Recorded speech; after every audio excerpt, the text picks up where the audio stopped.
I have to say I did expect there to be a response, and I expected it to be a missile attack. I didn't expect it quite as quickly, and I don't think the Americans would have done either. The Iranians normally take time before they do these sort of attacks, but they managed to launch 22 ballistic missiles, reasonably short-range missiles at American facilities in the west of Iraq. I don't suppose we should have thought it would be that they would just let this pass.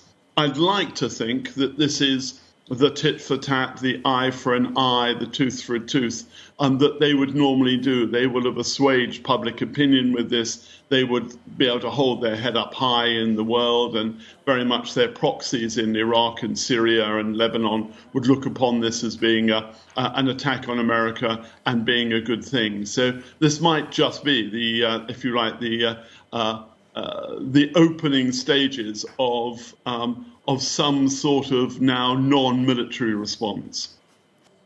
Well, Washington is quite unpredictable with President Trump there, so I think we will be looking at this to see what his reaction is. His initial reaction was a tweet to say, all is well, there are no casualties, everything is fine. That is an unusual response from President Trump, and I think probably does indicate that the United States is now deciding that it needs de-escalation. They've done their, if you like, their assassination of a person they think is a terrorist leader. They've done the assassination. That's what they said was in self-defense. Iran says it's also acted in self-defense.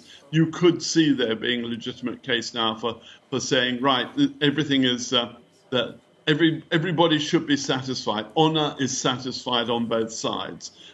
America will continue to look at what is happening in Iraq because it does have 5,000 troops there.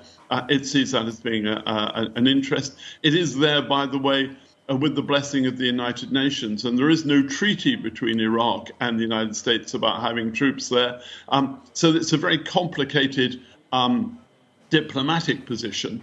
The Americans will try to safeguard their troops and troops of their allies, which would include the United Kingdom in that case, and there are other European troops there as well.